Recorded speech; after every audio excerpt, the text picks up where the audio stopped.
Evangelho de Marcos, capítulo 7, versículo 24. Nós vamos ler até o final deste capítulo, que narra a história de duas curas efetuadas por Jesus e tem muito a nos ensinar sobre a obra e a pessoa de Cristo.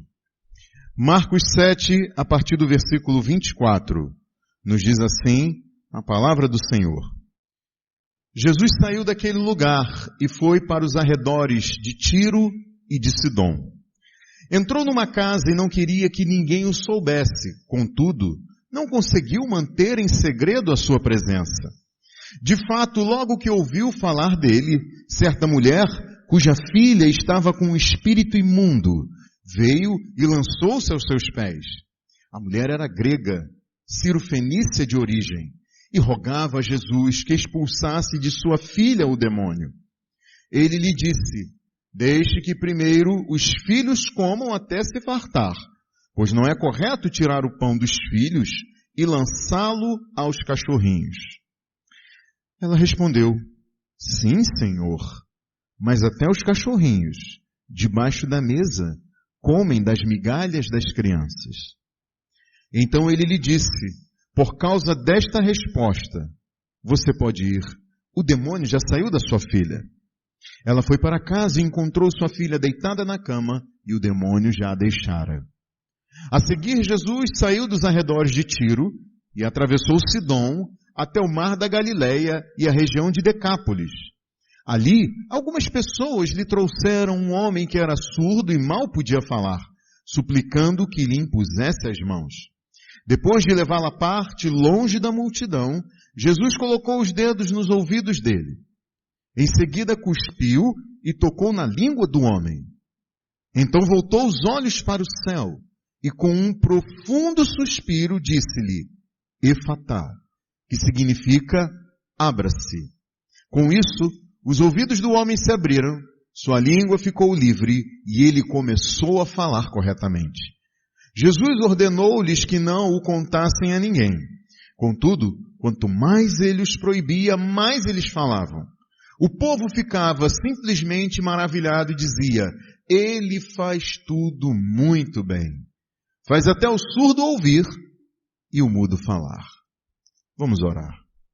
Senhor Deus, nesta noite, eu, junto com os meus irmãos em oração, peço a Ti que o Teu Espírito Santo possa abrir os nossos olhos, tocar o nosso coração, Senhor, e abrir os nossos lábios, ó Deus, abrir os nossos ouvidos, não só os nossos ouvidos físicos, mas os nossos ouvidos do coração e da alma, Senhor, para que possamos escutar a Tua palavra e aprendermos de Ti nesta noite. Eu te peço isso em nome de Jesus. Amém. Você pode sentar. Bom, nós estamos prosseguindo na nossa série de mensagens, o Evangelho de Marcos, para uma igreja missional, e o trecho que nós lemos mostra a tentativa de Jesus de se refugiar em terras fora do território de Israel. Tiro e Sidom eram cidades da chamada Fenícia. Hoje, essa região é o atual Líbano, localizada ao norte de Israel, naquele tempo na fronteira com a Galileia. A Galileia foi o território onde Jesus mais pregou e realizou milagres durante o seu ministério nesta terra. A fama de Jesus se estendeu para além das fronteiras de Israel. Tanto é que no capítulo 3 desse evangelho nós lemos que multidões eram atraídas a Jesus, inclusive gente vinda de Tiro e de Sidom. Só que essa fama crescente de Jesus se mostrou ameaçadora para os líderes religiosos. A pregação e o ensino de Jesus desafiava a tradição religiosa desses líderes, uma tradição religiosa legalista e meritória dos fariseus e dos mestres da lei. Daí, o embate desses líderes religiosos com Jesus se tornou cada vez mais crescente, foi se agravando ao longo do tempo. E pouco antes desse texto que nós lemos, uma comitiva deles veio para observar Jesus de perto.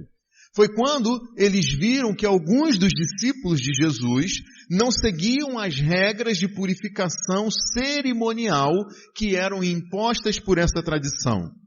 Esses discípulos de Jesus não lavavam as suas mãos antes das refeições, e essa não era uma questão de higiene, mas de religião.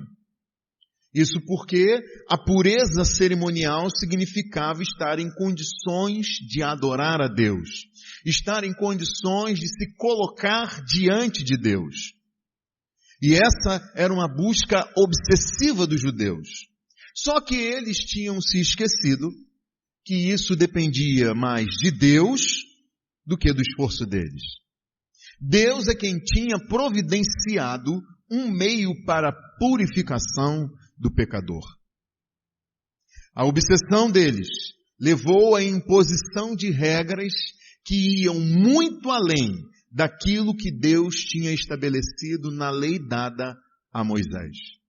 Eles chegavam da rua e se lavavam seguindo um ritual, porque era fora de casa que eles tinham contato com os não-judeus, os chamados gentios. Só que além dessa lavagem cerimonial das mãos e até de utensílios utilizados, os judeus não comiam certos alimentos que eram proibidos na lei de Moisés.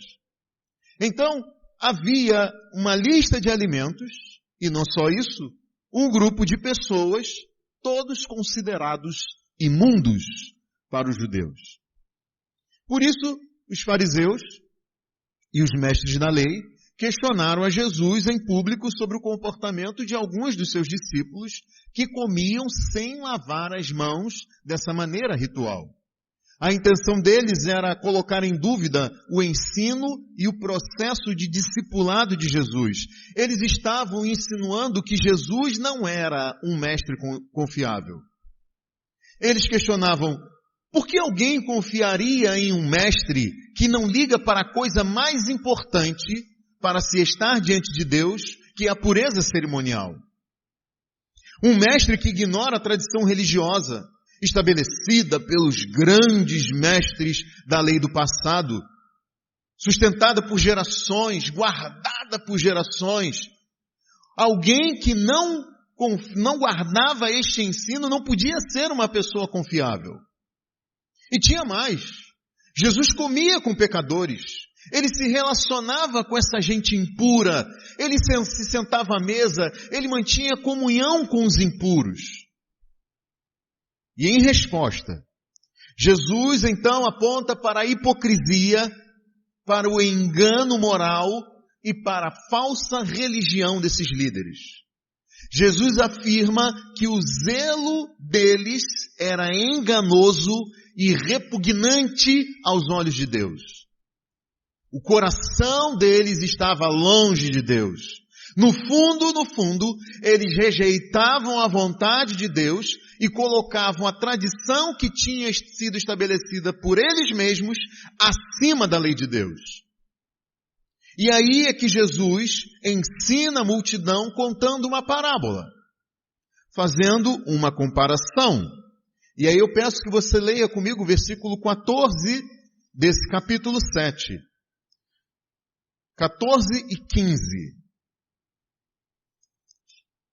Que diz assim: Jesus chamou novamente a multidão para junto de si e disse: ouçam-me todos e entendam isto. Não há nada fora do homem que nele entrando possa torná-lo impuro. Ao contrário, o que sai do homem é que o torna impuro. Mas vejam que os discípulos não entenderam nada dessa parábola. Por isso Jesus lhes disse em particular, veja comigo o versículo 18. Será que vocês também não conseguem entender? Perguntou-lhe Jesus. Não percebem que nada que entre num homem pode torná-lo impuro? Por que não entra em seu coração, mas em seu estômago, sendo depois eliminado? E ao dizer isso, Jesus declarou puros todos os alimentos. Jesus declarou puros todos os alimentos. Um grande problema com essa obsessão dos judeus por pureza era a visão que os judeus tinham de si mesmos e dos outros. Isso alimentava neles o orgulho. e também o sentimento de um mérito pessoal na relação deles com Deus. E como consequência, fortalecia o preconceito e o isolamento deles de todo mundo que não pensava nem agia como eles. O mundo para eles era dividido entre os puros e os impuros, segundo os termos enganosos que eles mesmos tinham estabelecido e não segundo critérios bíblicos. Agora, pensem vocês comigo. Em uma igreja formada por judeus e gentios convertidos, se os judeus crentes em Cristo mantivessem acesas as regras religiosas de purificação do judaísmo, de não comer determinados alimentos, haveria uma divisão, uma facção e uma confusão na igreja. Então, quando Jesus declara puros todos os alimentos, ele possibilita que uma igreja pudesse ser constituída por judeus e por gentios, sem que uma barreira religiosa alimentar levantada separasse esses dois povos. Jesus não fez isso porque simplesmente resolveu cancelar a lei que Deus tinha estabelecido e facilitar as coisas para que as igrejas fossem constituídas. Não. A vontade de Deus sempre foi boa, perfeita e agradável, e a lei de Deus sempre foi santa, justa e boa. Mas Jesus tinha autoridade para declarar puros todos os alimentos. Porque, como bem disse o apóstolo Paulo, eu vou ler para vocês o texto de Colossenses capítulo 2. Paulo dizendo à igreja: não permitam que ninguém os julgue pelo que vocês comem ou bebem, ou com relação à celebração dos dias de sábado. Estas coisas são sombras do que haveria de vir. A realidade, porém, encontra-se em Cristo. Estas coisas, restrições alimentares, guarda do dia de sábado, são sombras do que haveria de vir. A realidade, porém, encontra-se em Cristo. Então, aquelas regras de purificação que haviam sido dadas apontavam para Cristo e encontraram seu cumprimento em Cristo, por isso elas se tornaram desnecessárias. Meus irmãos e minhas irmãs, somente por meio da fé em Cristo é que alguém pode se apresentar diante de Deus. Somente pela graça e por meio da fé em Cristo, alguém pode se chegar puro diante de Deus. Além disso, ao declarar puros todos os alimentos, Jesus também tinha em vista uma parábola sobre a humanidade. As pessoas não deveriam ser classificadas como puras e impuras pelo que elas comiam. E vejam que mesmo os apóstolos tinham que entender que evitar certos alimentos considerados impuros seria uma barreira para a comunhão deles com os gentios de todo o mundo. O apóstolo Pedro foi o primeiro a ser ensinado sobre isso por Deus. Certa ocasião, Pedro estava hospedado em uma casa. Quando ele subiu ao terraço para orar, ele estava com fome, aguardando a refeição ser preparada. E então ele viu o céu aberto e algo semelhante a um grande lençol que descia à terra preso pelas quatro pontas, contendo toda espécie de quadrúpedes, bem como de répteis da terra e aves do céu. Então uma voz lhe disse: levante-se, Pedro, mate e coma. Mas Pedro respondeu: de modo nenhum, Senhor, jamais comi algo impuro ou imundo. A voz lhe falou segunda vez: não chame impuro ao que Deus purificou. E isso aconteceu 3 vezes, e em seguida o lençol foi recolhido ao céu. Foi quando uma comitiva enviada por um gentio temente a Deus, um homem chamado Cornélio, chegou e, a pedido de Cornélio, levou Pedro à casa deste homem. Chegando lá, Pedro disse: vocês sabem muito bem que é contra a nossa lei um judeu associar-se a um gentio ou mesmo visitá-lo. Mas Deus me mostrou que eu não deveria chamar impuro ou imundo a homem nenhum. E depois que Pedro ouviu a história de Cornélio, ele disse: agora percebo verdadeiramente que Deus não trata as pessoas com parcialidade, mas de todas as nações aceita todo aquele que o teme e faz o que é justo. Deus não trata com parcialidade, mas aceita de todas as nações todo aquele que o teme e faz o que é justo. Daí então Pedro pregou o evangelho a Cornélio e sua família. Falou da vida, da obra, da morte, da ressurreição de Jesus.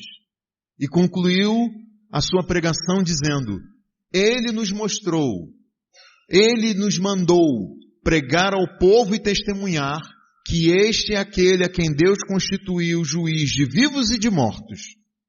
Todos os profetas dão testemunho dele, de que todo aquele que nele crê recebe o perdão dos pecados mediante o seu nome.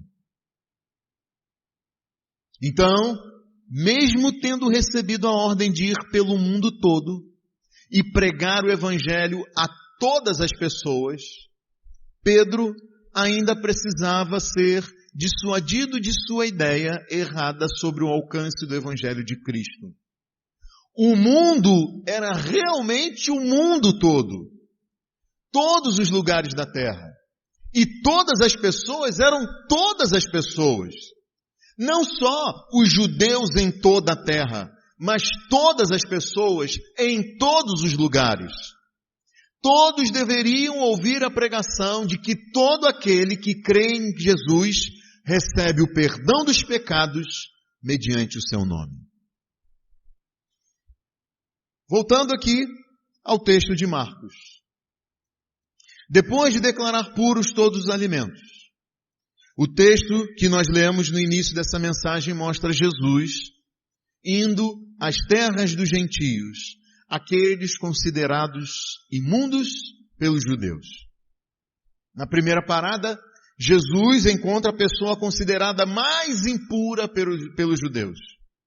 Uma mulher gentia, com uma filha em casa, possuída por um espírito imundo. Nós lemos aqui no versículo 24, que Jesus não queria que ninguém soubesse que ele estava ali com os seus discípulos. E vejam que, em uma ocasião anterior a essa, ele foi de barco com os discípulos para uma região deserta nos arredores da Galileia para descansar um pouco.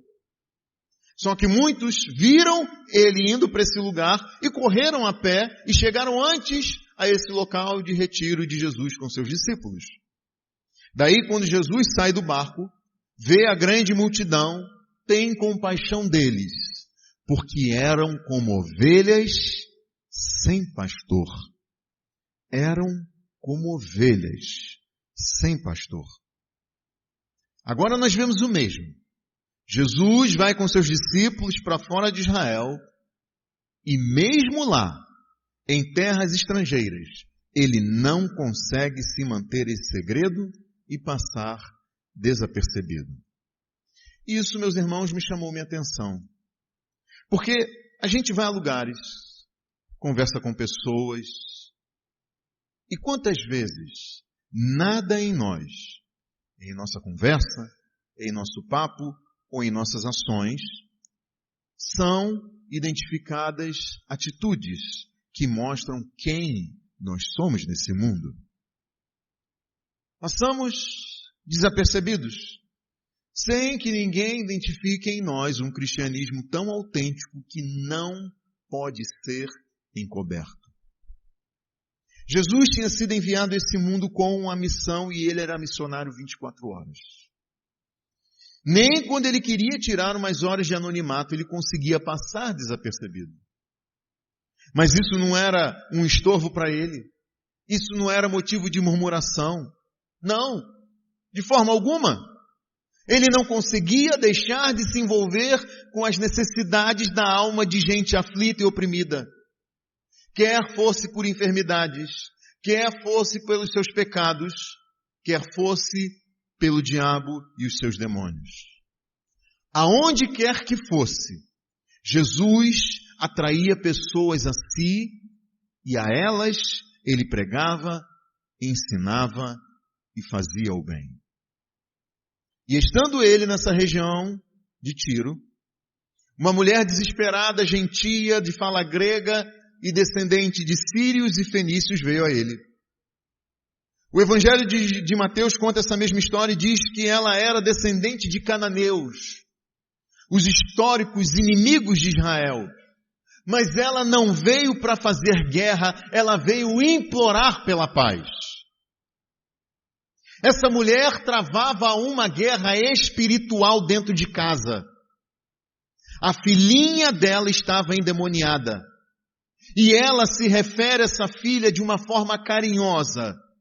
Ainda que essa menina não fosse necessariamente uma criança ou uma pré-adolescente, mas era a sua filhinha.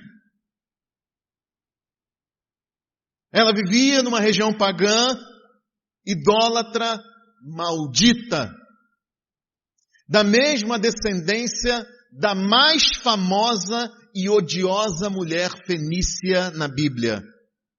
Jezabel, mulher do rei Acabe de Israel. Jezabel foi aquela que envolveu o rei Acabe na adoração a um demônio chamado Baal. Ela foi que se dedicou ao extermínio dos profetas de Deus, a Bíblia chama de idólatra e feiticeira. Foi ela que ameaçou de morte o profeta Elias. Mas essa mulher aqui, também Ciro-fenícia, ela veio rogar e não ameaçar a Jesus. Ela veio e se ajoelhou e adorou a Jesus, e Mateus nos conta que ela rogou com insistência: Senhor, filho de Davi, tem misericórdia de mim.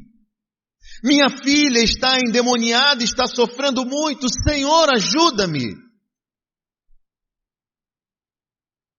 E no Evangelho de Marcos, essa mulher, ela se destaca por ser a primeira pessoa a chamar e reconhecer Jesus como Senhor.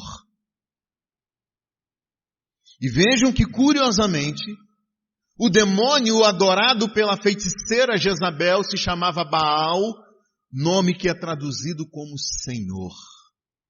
Mas essa mulher, Ciro-fenícia, ela se prostrou aos pés do Senhor dos Senhores.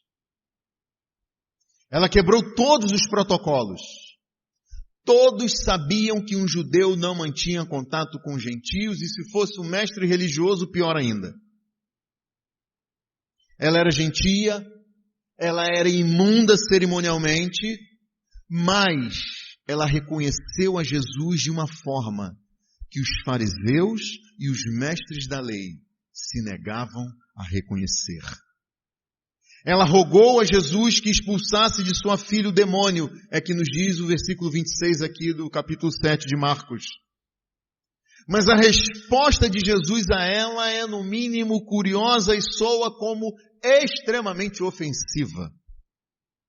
E a gente estranha porque Jesus sempre foi tão amoroso, gracioso, misericordioso com pecadores que se humilhavam diante dele.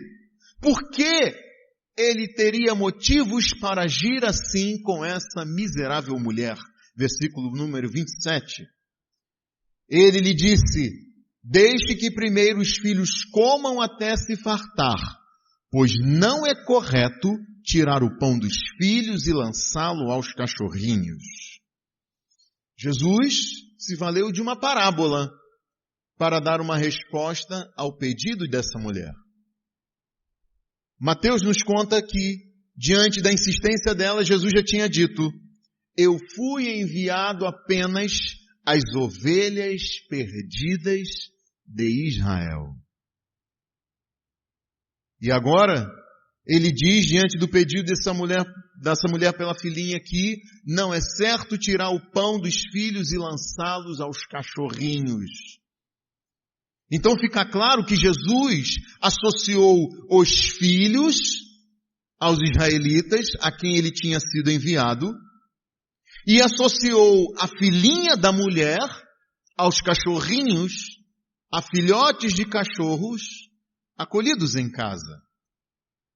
Então, indiretamente, Jesus disse que essa mulher era uma cadela. E era assim que os judeus viam os gentios. Era assim que eles se referiam aos gentios. Eles comparavam os gentios a cães, que naquela época eram animais selvagens, imundos, fedidos, raivosos. Os cães daquela época não eram como os Yorkshire, os Poodle, Shih Tzu, Pug, Lulu da Pomerânia. Alguns desses aqui eu nem conhecia. Eu botei na internet assim, cachorro de madame. Aí apareceu esses aqui. Naquela época o cachorro era um bicho pavoroso, gente. Dava medo. Fedido, imundo, selvagem. Mas havia quem acolhia os filhotinhos desses cães em casa. E tinham esses animais como de estimação. Só que o surpreendente é que a mulher não se ofendeu com a parábola de Jesus. Ela entendeu plenamente o que Jesus quis dizer e novamente ela se destaca no Evangelho de Marcos, porque ela foi a primeira pessoa capaz de entender uma parábola de Jesus e responder a Jesus nos mesmos termos utilizados na comparação que ele fez. Ela se mostrou muito diferente dos líderes religiosos e até dos discípulos, esses sobre os quais Jesus disse que tinham um coração endurecido. Ela superou um aparente obstáculo posto por Jesus. E aqui a gente precisa perceber que há obstáculos que às vezes são colocados para o exercício da nossa fé e não para o impedimento da nossa fé. Essa mulher aceitou o fato de que o ministério de Jesus, nesse momento da dispensação salvadora de Deus, tinha como prioridade os judeus. A mulher aceitou o fato de que não tinha direitos nesse estágio, mas que ela não estava impedida de se atirar à misericórdia de Deus. Afinal, a casa de Deus é tão farta de pão que até os cachorrinhos podem ficar tão satisfeitos quanto os filhos que estão à mesa, recebendo as migalhas da graça de Deus. E foi por isso que ela respondeu, como no versículo 28, sim, Senhor, mas até os cachorrinhos debaixo da mesa comem das migalhas das crianças. E essa resposta surpreendeu até mesmo Jesus. A resposta da mulher foi ao encontro do plano redentor de Deus para a humanidade. Plano esse que se estenderia aos gentios em tempo oportuno. Foi Deus quem disse a Abraão, pai da fé, por meio de você, todos os povos da terra serão abençoados. Mas percebam que Jesus manteve a prioridade da sua missão aos filhos de Israel nesse plano divino da salvação. E vejam também que a igreja no mundo é hoje o foco desse plano salvador de Deus. Daí a gente não deve ficar surpreso sobre até onde Jesus vai, hoje ainda, para fazer os filhos e trazer esses filhos de Deus à sua mesa. Essa parábola de Jesus nos mostra o poder de Deus de transformar cachorrinhos em filhos. Mostra, meus irmãos e minhas irmãs, o quanto nós somos indignos da graça de Deus. Mostra o tamanho do amor de Deus por pecadores como eu e como você.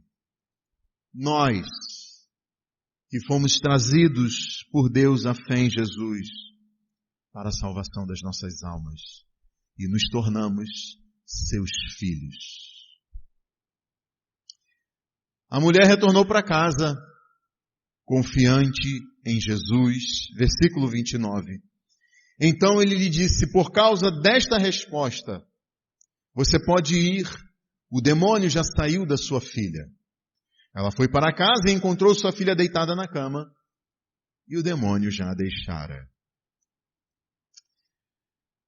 Meus irmãos e minhas irmãs, Jesus tinha decidido fazer uma excursão por terras gentias, terras consideradas impuras pelos judeus.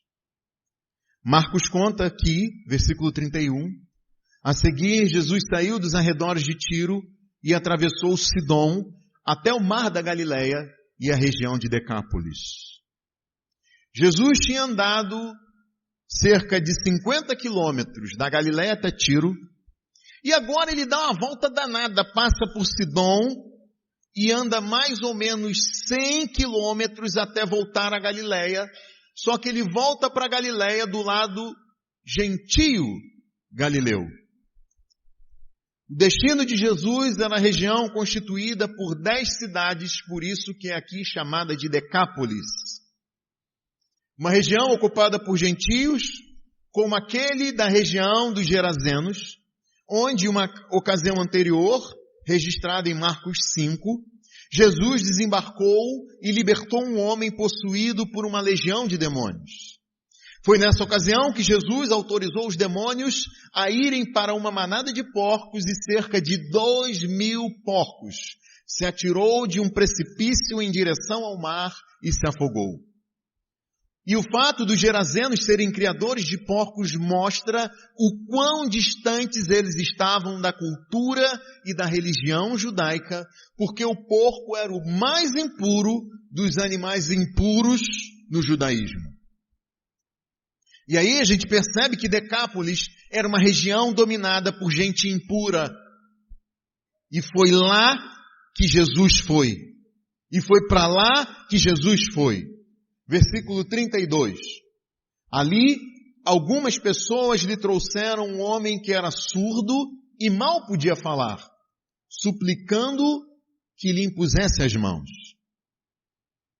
Vejam, é curioso que Marcos tenha destacado a cura desse surdo e só Marcos conta essa história. E eu digo isso porque, como eu disse, Mateus também narra esse mesmo episódio.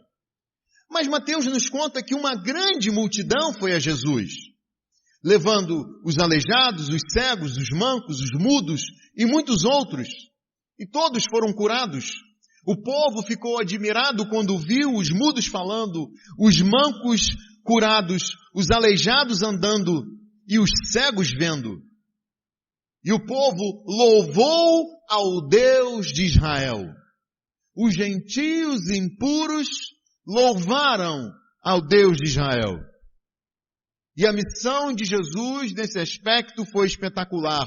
Deus foi revelado àqueles gentios e eles louvaram ao Deus de Israel. Mas percebam que conforme Mateus foram muitos os que sofriam de diversos males os curados por Jesus. Diz que mudos passaram a falar, mas Marcos destaca só essa cura. Só esse surdo que dizia coisas com muita dificuldade. Eu não sei se você já esteve com um surdo que consegue dizer algumas palavras. Dependendo da capacidade dessa pessoa, da forma como ela foi treinada e ensinada, com algum esforço a gente consegue entender o que ela diz. Eles são chamados de surdos oralizados. Essa pessoa, e como todos os surdos, digamos assim, elas não são mudas. O surdo, ele é uma pessoa que não consegue articular palavras. Mas ele não é mudo. Ele produz sons. O problema é que essa pessoa não tem a capacidade de ajustar o que diz ao ouvir os sons das palavras no processo de desenvolvimento da sua fala e por isso, a menos que ela passe por algum treinamento, ela não consegue falar. E hoje, os surdos, eles dispõem de uma língua própria de sinais, tanto que no Brasil nós temos 2 idiomas oficiais, Um é o português brasileiro e o outro é a Libras, a língua brasileira de sinais. Mas a língua de sinais no mundo só surgiu no século XVIII. Nos tempos de Jesus, os surdos como esse homem se comunicavam sim por sinais, mas não como uma linguagem, mas com gestos e apontando coisas. Daí então, Marcos conta pra gente que Jesus usou um método muito esquisito para curar esse homem. Jesus já tinha curado por sua palavra gente a quilômetros de distância dando uma ordem. Jesus já tinha curado sem precisar tocar na pessoa. Jesus já tinha curado impondo as mãos sobre o enfermo. Mas aqui, ele segue um método no mínimo, estranho. Versículo 23. Leia aí comigo. 33, melhor dizendo. Leia aí comigo. Depois de levá-lo à parte, longe da multidão, Jesus colocou os dedos nos ouvidos dele. Em seguida cuspiu e tocou na língua do homem. Então, voltou os olhos para o céu e com um profundo suspiro disse-lhe, Efatá, que significa abra-se. Com isso, os ouvidos do homem se abriram, sua língua ficou livre e ele começou a falar corretamente. Vejam, Jesus não fez aqui um salamaleque. Ele não fez um ritual. Ele não disse uma palavra mágica, efatá. Nada que a gente possa tomar como regra e seguir para curar surdos. Para ver o milagre da cura de um surdo. Jesus disse na linguagem daquele homem no aramaico, abra-se.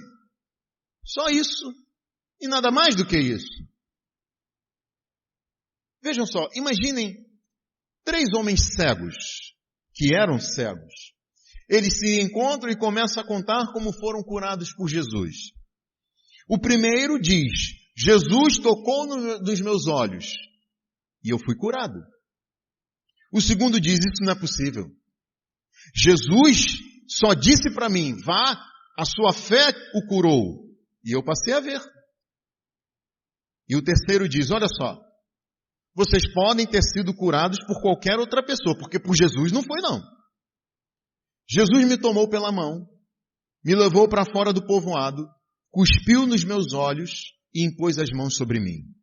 Ele perguntou se eu via alguma coisa, mas tudo estava meio turvo. Daí então, ele tocou meus olhos e eu passei a ver.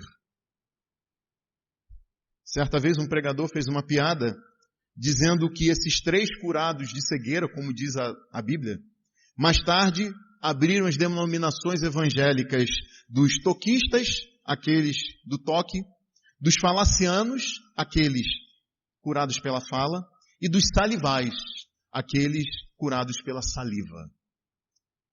Mas o fato é que Jesus age com cada um de modo que não podemos tomar essas formas particulares de Jesus como métodos ou regras. E aqui nessa cura, é muito provável que Jesus tenha se comunicado com esse homem por sinais, mostrando a ele o que estava fazendo. E isso para mim, pensar dessa forma, é maravilhoso. Jesus entrou no mundo de silêncio desse homem. Meus irmãos e minhas irmãs, nós que escutamos, nem aqueles que têm alguma perda auditiva, são capazes de imaginar o mundo da surdez. Existe um centro de pesquisas em Seropédica que tem uma câmara completamente isolada, onde supostamente quem ouve pode ter a sensação do que é ser um surdo ali dentro. Mas você que ouve, ouvirá, ainda que seja, o seu coração batendo, o seu organismo funcionando. O surdo não. É o silêncio total e absoluto. Jesus toca os ouvidos desse homem, tampando e depois tirando os dedos, mostrando que estava desimpedindo a audição dele. Depois ele cospe e toca a língua do homem, mostrando que estava desimpedindo a fala dele por meio de algo vindo da boca de Jesus. Então ele olha para o céu, mostrando ao homem de onde vinha o poder para a cura dele. Daí Jesus suspira profundamente. E esse termo tem a ver com uma expressão facial de dor. Foi um gemido. Foi uma oração onde as palavras não são ditas. É quando, diante dos olhos daquele homem, Jesus diz, abra-se. Uma palavra que provavelmente ele entenderia pelos movimentos dos lábios de Jesus. E então, o homem é curado. O povo ficou maravilhado com isso. Mas, versículo 36, Jesus ordenou-lhes que não o contassem a ninguém. Contudo, quanto mais ele os proibia, mais eles falavam. O povo ficava simplesmente maravilhado e dizia, ele faz tudo muito bem, faz até o surdo ouvir e o mudo falar. E é curioso que nessa etapa do plano de revelação e salvação de Deus, Jesus tem ordenado que as pessoas não contassem a ninguém os milagres que ele realizava. Mas mesmo assim eles desobedeciam e falavam sobre Jesus para todo mundo.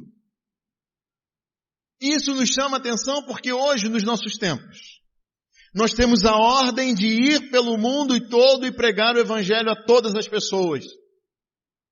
Só que parece que a gente desobedece quanto mais nós somos ordenados a isso. Vejam, meus irmãos e minhas irmãs, como Jesus tratou com duas pessoas gentias e imundas cerimonialmente de forma tão diferente, mas com o mesmo propósito. A mulher cirofenícia foi inicialmente tratada de uma forma que pode ser tomada como descaso. Ela ouviu palavras que podem ser tomadas como ofensivas, dando motivo para que ela se afastasse, se achando rejeitada, ou então que ela se orgulhasse e ela rejeitasse Jesus por tê-la tratado de modo tão indigno. O surdo de Decápolis recebeu toda a atenção, um tratamento especial, particular, a empatia de Jesus, que se identificou com a dor dele, orou com gemidos inexprimíveis por esse homem. Mas, meus irmãos e minhas irmãs, tudo que Deus faz é bom, perfeito e agradável. Ele age com cada um de nós de acordo com o seu bom propósito. E de tal forma que as nossas experiências particulares com Deus devem sim servir de ânimo à fé de outros, mas não de regras para que outros façam o mesmo ou tenham de passar pelas mesmas experiências que a gente. Por exemplo, nós devemos levar pessoas a Jesus, seja como essa mulher fez, seja como fizeram as pessoas que trouxeram um mudo a Jesus. Seja em oração persistente e aflita na alma em favor de alguém, seja trazendo essa pessoa para ouvir a palavra. E talvez, quem sabe, você tenha em casa um filho, uma filha, que pode não estar endemoniado, endemoniada, mas está escravizado pelo pecado, vivendo debaixo das patas de Satanás. Quem sabe o seu cônjuge, quem sabe os seus pais, pessoas queridas que fazem você lamentar e chorar por elas.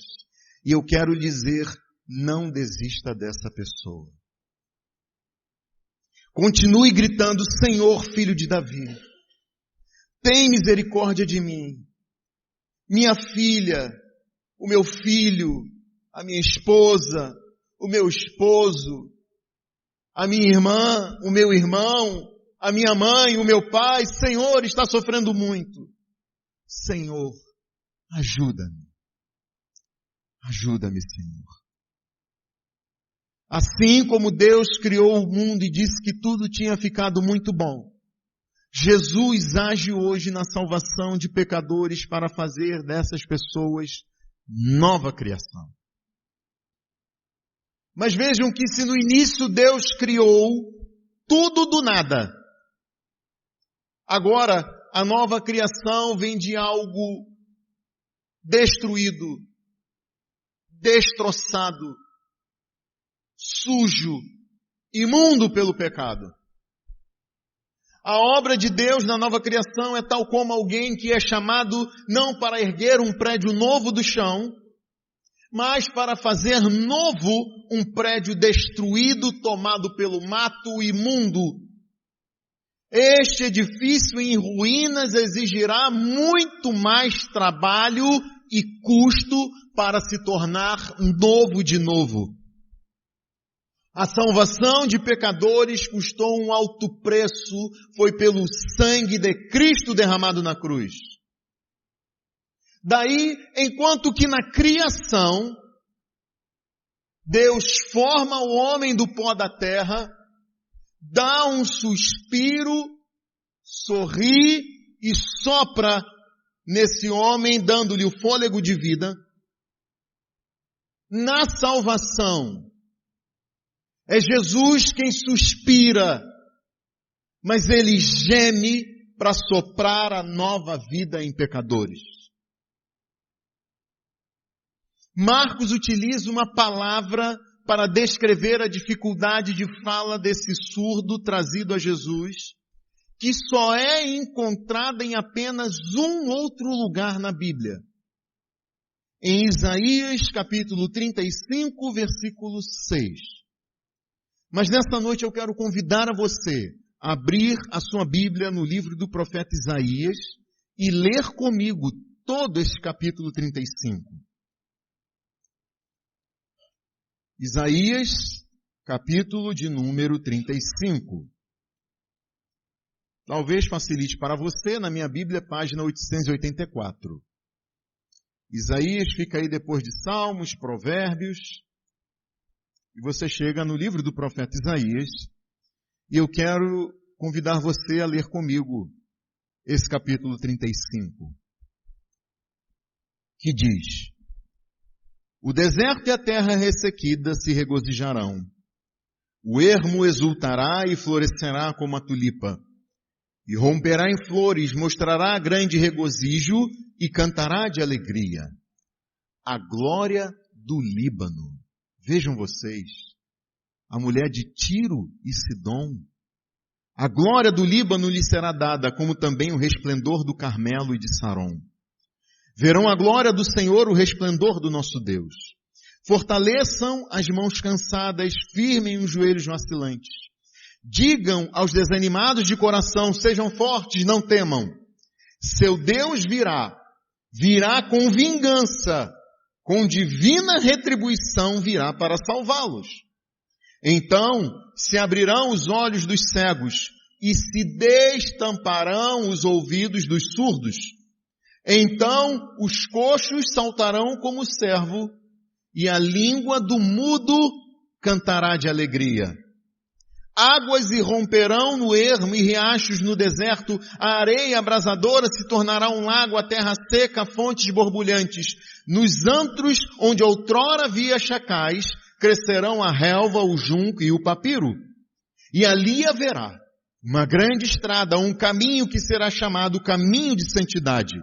Os impuros não passarão por ele, servirá apenas aos que são do caminho. Os insensatos não tomarão. Ali não haverá leão algum e nenhum animal feroz passará por ele, senão não se acharão ali. Só os redimidos andarão por ele, e os que o Senhor resgatou voltarão. Entrarão em Sião com cantos de alegria, duradoura alegria coroará suas cabeças. Júbilo e alegria se apoderarão deles, e a tristeza e o suspiro fugirão. Vejam que assim como Jesus tratou sobre os alimentos impuros como uma parábola sobre pessoas impuras, aqui em Isaías nós lemos sobre os olhos de cegos sendo abertos, ouvidos de surdos sendo destampados, coxos saltando e a língua do mudo cantando de alegria em um contexto de restauração espiritual, de redenção, de salvação. Esses curados, eles andam pelo caminho da santidade, não como impuros, mas como purificados, como redimidos, como aqueles que foram resgatados pelo Senhor. Vejam que a tristeza e o suspiro, o gemido cessarão. Cessarão completamente, dando lugar à plena alegria. E até o Líbano dará sua glória a Deus. Essa promessa de restauração à vida e alegria são dadas aqui em Isaías depois de Deus ter decretado juízo e destruição sobre as nações no capítulo 34. Então aqui no capítulo 35, versículos 3 e 4 nós lemos: fortaleçam as mãos cansadas, firmem os joelhos vacilantes, digam aos desanimados de coração, sejam fortes, não temam, seu Deus virá com vingança, com divina retribuição virá para salvá-los. Nós lemos sobre Deus vindo com vingança e divina retribuição para salvar. E aí nós somos levados a Jesus, que na cruz recebeu sobre si a vingança e a divina retribuição pelo pecado. Não o pecado por ele cometido, mas o pecado de todos pelos quais ele morreu para os redimir. Pecados de outros que foi atribuído a ele, para que a justiça divina fosse feita e o favor divino fosse dado a todos em todo o mundo, de todas as nações que creem nele para a salvação de suas vidas.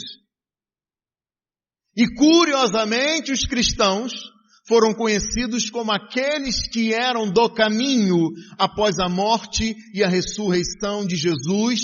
E aqui Isaías diz no versículo 8 que Deus constituirá uma grande estrada, um caminho que será chamado caminho de santidade. Os impuros não passarão por ele, servirão apenas aos que são do caminho. Em Marcos 7, Jesus foi aos impuros para os purificar, mostrando o caminho que leva a Deus e colocando-os no caminho de santidade. Aqueles que foram lavados e remidos pelo sangue de Jesus. A mulher Ciro-fenícia entendeu que não era digna, não era merecedora da graça de Deus. Ainda que no plano de salvação de Deus estava previsto que esse caminho seria aberto a todas as nações. E isso aconteceu quando Jesus, ele se fez um cão imundo, atravessando aquelas ruas de Jerusalém até fora da cidade, sendo cuspido enquanto passava, sendo escorraçado como um cão imundo, desprezível. E ele foi mudo para a cruz, a fim de que os cães fossem feitos filhos de Deus e os mudos pudessem finalmente dar glória a Deus. Na cruz, Jesus deu o seu último suspiro, um gemido profundo, para que aqueles que nele creem não tivessem que suspirar e gemer debaixo do juízo de Deus, mas tivessem plena alegria em Deus. Glória a Deus por sua obra de salvação. Glória a Deus. Glória a Deus pelo que Ele fez por mim e por você. E se hoje, nessa noite, você que me ouve, se vê debaixo do juízo de Deus, saiba que Jesus, Ele suspirou e gemeu para que você não tivesse que suspirar e gemer debaixo do juízo de Deus. Confesse seus pecados, arrependa-se e creia em Jesus para a salvação da sua alma.